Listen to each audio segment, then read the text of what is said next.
창세기 1장 1절에서 5절 말씀입니다. 같이 교독하시고 5절은 합독으로 하겠습니다. 제가 1절 읽습니다. 태초에 하나님이 천지를 창조하시니라. 땅이 온전하고 공허하며 흑암이 기범 위에 있고 하나님의 영은 수면 위에 운행하시니라. 하나님이 이르시되 빛이 있으라 하시니 빛이 있었고 빛이 하나님이 보시기에 좋았더라. 하나님이 빛과 어둠을 나누사 하나님이 빛을 낮이라 부르시고 어둠을 밤이라 부르시니라. 저녁이 되고 아침이 되니 이는 첫째 날이니라.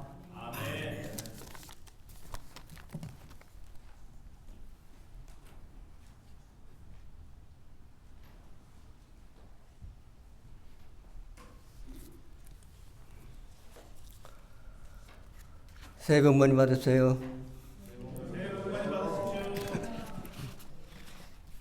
제가 금요 예배나 새벽 기도회 때는 여러 번 강당에 서봤는데 주일 예배는 처음입니다. 그래서 조금 떨리네요. 어제 아침에 목사님으로부터 전화가 왔습니다. 독감이 심해서 도저히 주일 예배를 인도할 수 없다고 저한테 설교를 부탁하셨어요. 거절할 수도 없고 네 하고 그냥 대답은 했지만은 아주 좀 막막했습니다. 왜냐면 며칠 전부터 했다면 그래도 준비 기간이 좀 있었을 텐데 하루 동안에 준비를 하려니까 너무 그냥 힘들었어요. 그래서 어저께 하여튼 하루 종일 쉬었습니다. 그래서 어떠한 새해 첫 주일인데 어떠한 말씀을 드릴까 해서 기도했는데 구장 장로님이 매일 성경 일독을 보내주잖아요. 근데 작년에 작년으로 6년 동안 성경 전체가 끝나고 일독이 끝나고 또 새해 첫 1월 1일 날 창세기 딱 시작했더라고요. 그래서 창세기 오늘 또 새해 첫날이니까 창세기부터 시작해야 되겠다. 그래서 창세기를 잡았습니다. 그래서 부족하지만은 또 설교가 짧더라도 노고르게 봐주시고 주님의 말씀으로 받아들이면 감사하겠습니다. 새해는 시간이 흘러 새로운 연도가 되었다는 말입니다.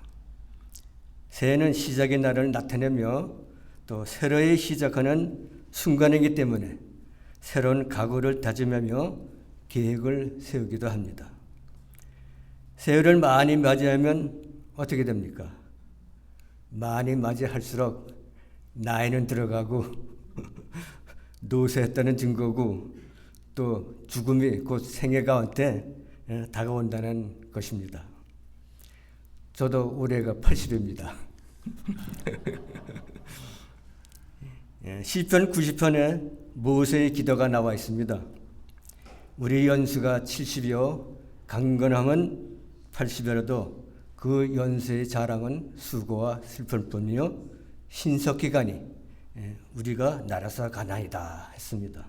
그러면서 우리에게 우리날 개성을 가르치사 지혜로운 마음을 얻게 해달라고 했습니다.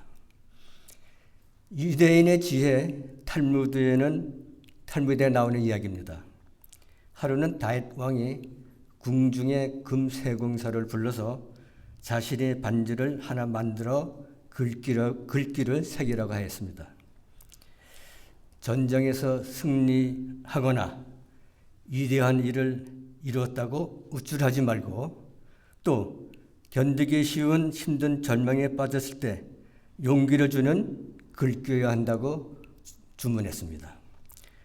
우쭐하지 않는 글귀, 또 용기를 주는 글귀. 한쪽만의 글귀 같으면 좀 이렇게 어떻게 좀 해보겠는데 양쪽 다를 한 가지로 이렇게 문장으로 하려니까 어떠한 글귀를 넣어야 할지 아주 막막했습니다. 그래서 반점을 이루지 못해서 이제 지냈는데, 그러다가 고민하던 그 금세공사는 왕자 솔로몬을 찾아갔습니다. 그러자 솔로몬은 이 또한 지나가리라고 일러주었습니다. 그렇습니다. 우리는 좋은 일을 했다가 자랑하고 조금 안다고 우쭐하지만은 또한 견디기 힘든 절망도 있고 수고와 슬픔이 있지만 이 또한 지나가 버립니다. 하나님의 지우개가 있습니다. 지난 2000년 동안의 위대한 발명이라는 책이 있습니다. 여기에는 인류의 위대한 발명품 121가지가 들어있는데, 거기에 이제 소개되어 있습니다. 있는데, 뭐 인쇄술, 또 뭐 전기, 비행기, 컴퓨터, 인터넷 등등입니다.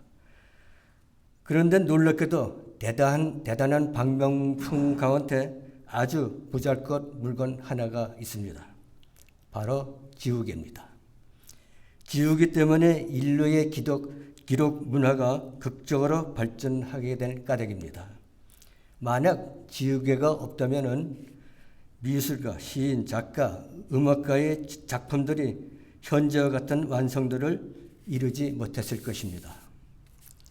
얼마나 많이 그려다가 지워버리고, 또 글을 쓰다가 지워버리고, 또 오선지에 넣었다가 지워버리고 했겠습니까? 하나님의 위대한 작품의 인간도 마찬가지입니다.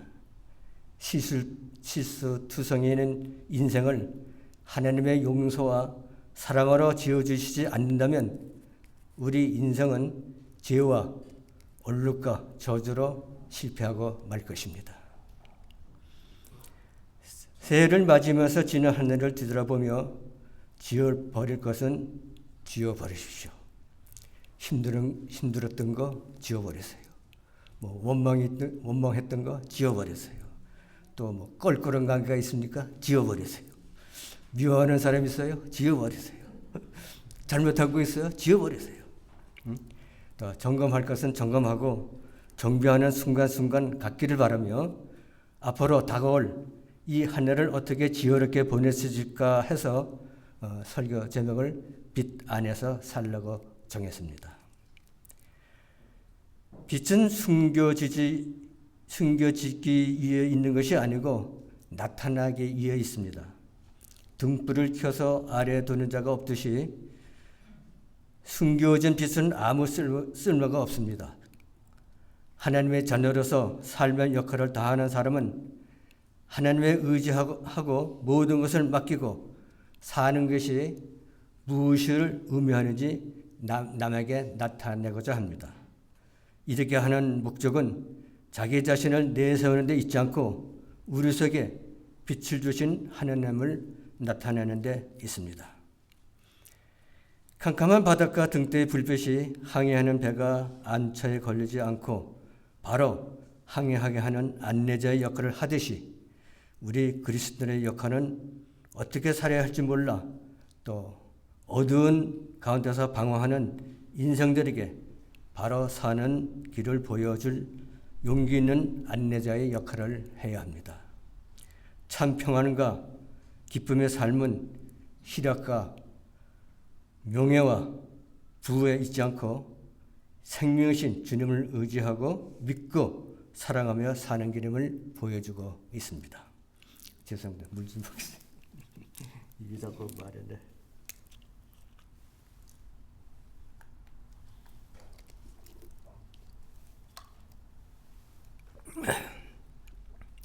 사절에 빛이 하나님의 보시기에 좋았더라. 하나님의 빛과 어둠을 나누자라고 했습니다. 하나님께서는 빛과 어둠을 나누셨어요.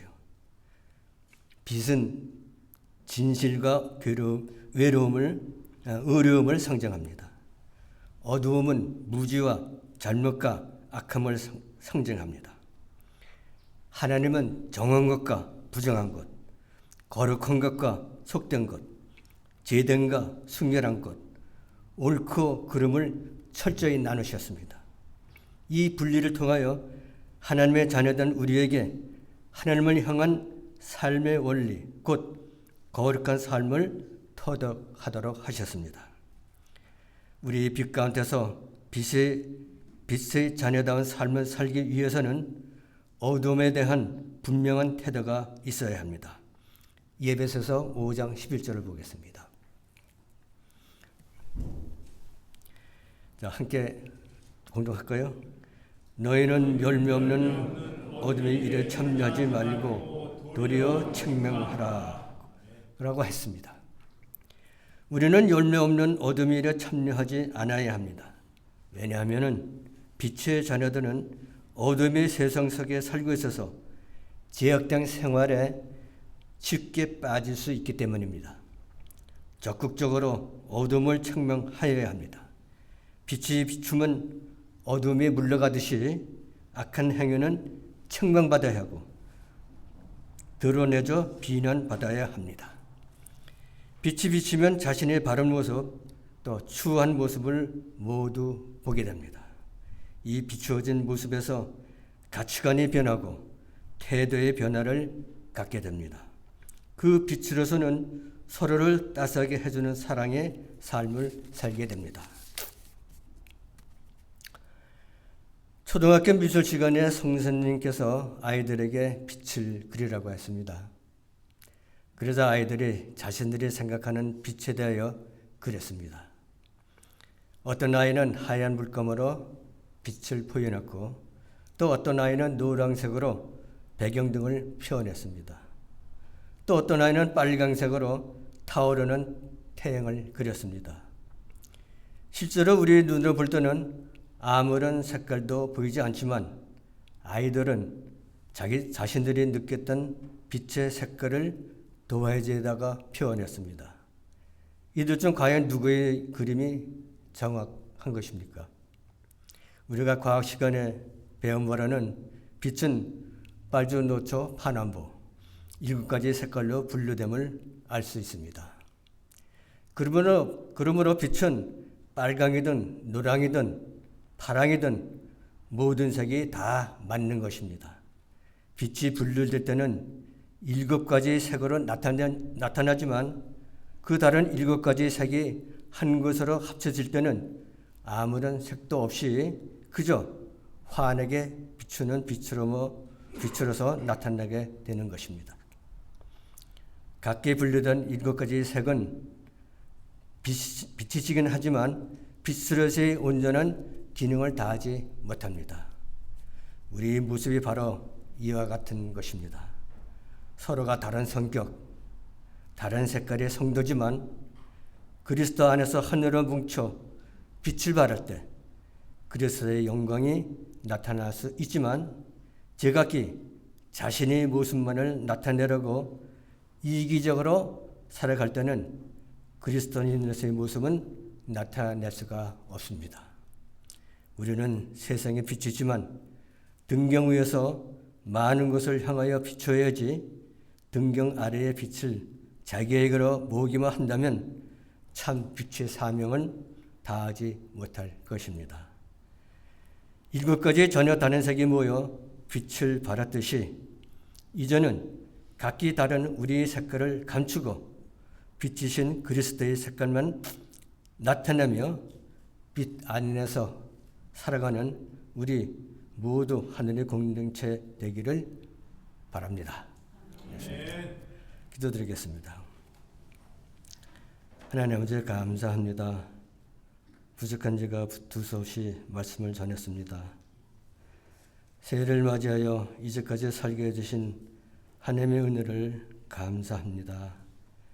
우리는 매년 새해를 맞이하여 새로운 각오를 가지고 계획을 세우고 있지만 연약한 우리의 힘과 의지만으로는 중간에 포기할 때가 많이 있습니다.